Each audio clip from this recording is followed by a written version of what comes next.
Besides social media, one of the top questions I get from other authors is, what the heck do I put in my author newsletter? Do I really need one? And I don't have anything to say. So what do I write to my subscribers every single week?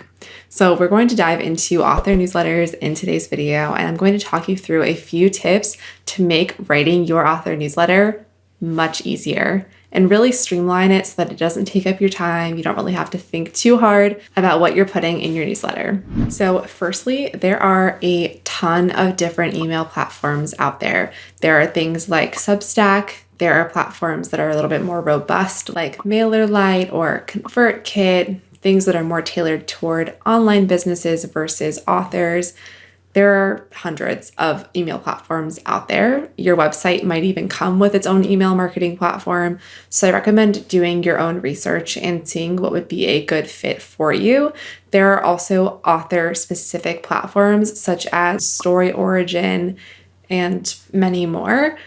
I personally use MailerLite. I started using it whenever I was first starting out with my email newsletter because it's free up until you reach 1,000 subscribers.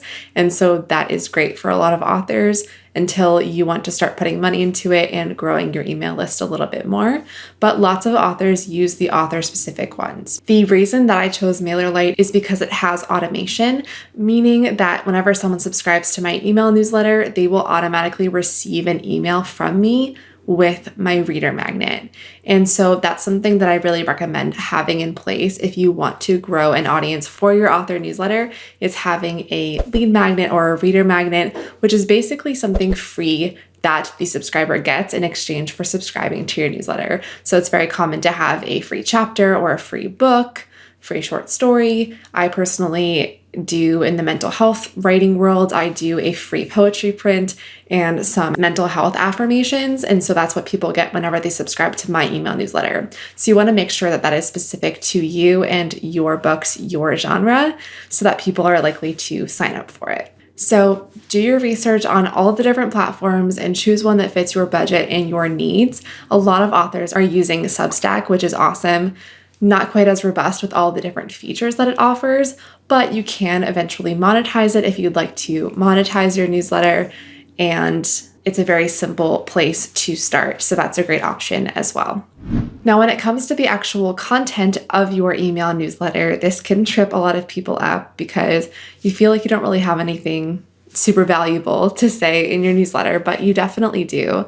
One of the top things I always recommend when it comes to marketing is storytelling and coming from a place of really sharing value with your readers that aligns to their interests. So you know your readers well, you know the market, you wrote a book that fits into your genre. So thinking about the types of content that your readers would want to see and making your newsletter a little bit more exclusive. To get people onto your newsletter, you want to offer something beyond what you are offering already on social media. So for example, with my newsletter, my readers of my newsletter get information about my upcoming books before anyone else. So they'll get the cover reveals, the title reveals, updates on the release date, access to giveaways and prizes and things like that before any of my social media audience does. So that's a really good incentive to have people join your newsletter. When it comes to the actual structure of your newsletter, I really recommend just being conversational. It doesn't need to always be salesy or a pitch to buy your book. It can simply be updates on what's going on in your world, what you're working on, any writing or book updates, and then sharing any promotional sales that you might have going on. One of my biggest tips when it comes to putting together an author newsletter is to have regular segments almost of your newsletter that really helps you fill in the blanks each time. So for example, a standard structure could look like a welcome, intro, kind of short story about what's going on with you. That might include the book updates, the writing updates that you have, and then you'll have a section for any sales or promotions that are going on. If you're a part of any book bundles or one of your books is on sale or free for a short period of time, including that in a separate section.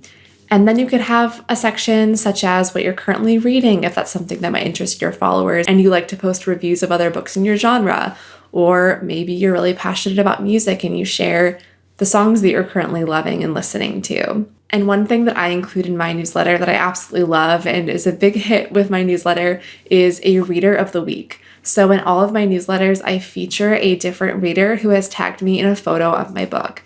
And that doesn't mean you have to be waiting for photos of your book if readers aren't posting those quite yet for you, but it could be recent reviews that you've gotten of your book or someone who left a nice comment on your social media page. As long as it's a public comment, you can screenshot that, include that in your newsletter. That is a fabulous way to have appreciation for your readers in your newsletter and recognize them and thank them for reading. But on the other hand, it also shows social proof to your subscribers so they can see, oh, look, other people are reading this book. They're saying it's amazing. I'm going to go check it out as well. So in my Reader of the Week section, I share the Reader of the Week. I share their Instagram username if possible, and then the picture that they included. And then I'll say, if you want to be featured, tag me on Instagram at this username so people know how they could possibly be featured in the future too. So that's a really great way to get people engaged in your newsletter and feel like, hey, I may be featured in this next one, so I'm going to open it and read through it. When it comes to your author newsletter, there are some important metrics to be aware of. The first one is going to be your open rate. Now, it depends on the platform you're using, but this isn't always the most accurate metric due to certain privacy regulations. Some devices will protect whether or not the person has opened their email. So I don't really look at the exact number, but I do look at trends. And if one email was opened less than another email, I can take a look at why that might be. And the most common reason would be from your subject line. You really want to make sure that your subject line is enticing and helps people want to open up the email. So a subject line such as book updates isn't going to be as engaging or enticing as something a little bit more intriguing, such as you'll never guess what I'm working on, or you'll never guess this announcement. Something like that gets people to say, oh, I wonder what this announcement is going to be, and open your email.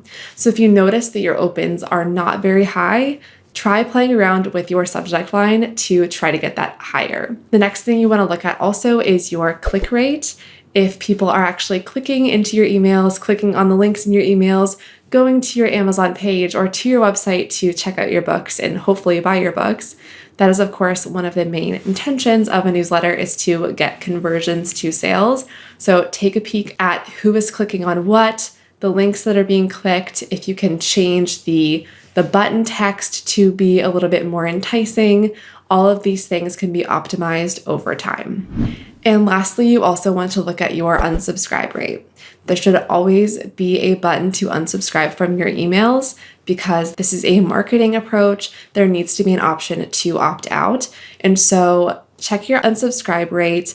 If it seems a little high, I try to keep mine under 1 or 2%, and it typically is. That's great. If it is high, try to make sure that when people are subscribing to your newsletter, that it is very clear what they are going to get inside. Make sure that there's no confusion because that can often lead to a higher number of unsubscribes. And also just take a look at your content. Are you sending out too many emails? Are you sending out something that's valuable information? Also look at the reason they're unsubscribing if you use a platform that allows you to survey them. So for example, if someone unsubscribes from my email list, it will ask why they're choosing to unsubscribe, and it lists a few different options. So you can also use that to inform your future newsletters as well. The more people are opening your emails and clicking in them, the more that different email providers are going to be to make sure that your emails don't go into the spam folder or the junk folder or the promotions folder, because they want to know that you are sending out good quality content to their users as well. So the more clear you can be about your newsletter, the more enticing you can be to get people to open and actually click on the links in your email. And another factor is actually responding to the emails. So you can actually encourage people in the email to respond to you. This is a great way to just build that connection with your readers and hear back from them with their opinions. So it could be something as simple as you sharing your favorite book that you've read recently and asking what they're currently reading and encouraging them to reply to the email. I've also done giveaways just for my email subscribers where all they have to do is reply to the email with something that I've asked of them, such as like, what do you love most about yourself? I'm in the self-love niche, so that makes sense for my audience. And so I've asked them to just reply with a simple response to be entered to win a signed book from me. And so that's gotten my open rate up. That's gotten people engaged with my emails. And then I see that the delivery rate is higher for my following emails because people have opened them and engaged with them and responded to them. And now those emails are going straight to their inbox versus the promotions tab or their spam folder, for example. So all of these different things work together to create an engaging and well-performing newsletter. I know it can be nerve-wracking to send emails directly to your readers. Be respectful of their inbox. Don't email them, multiple times a day. Make sure that you've set a cadence in advance so that people know when they're subscribing how often they're going to expect to hear from you. A lot of authors I've worked with get nervous around, like, I can't send an email every single week. And you don't have to. You can do a monthly update newsletter, or you can do a bi-weekly newsletter. As long as you tell your audience when to expect to hear from you, that is perfectly okay to do. So keep that in mind, set your cadence, come up with a structure for your newsletter of the different segments you're going to have in each one, which makes it so much easier to just swap out content each time rather than recreating from scratch every single week. If you have any questions about author newsletters, please drop them in the comments. I'd be happy to answer any questions or possibly do future videos on newsletters as well. Please give this video a like if you found it helpful and subscribe for future videos. I'm posting every single week helpful tips for you and your author business. Thanks so much for watching and hope you have a great week ahead. Bye.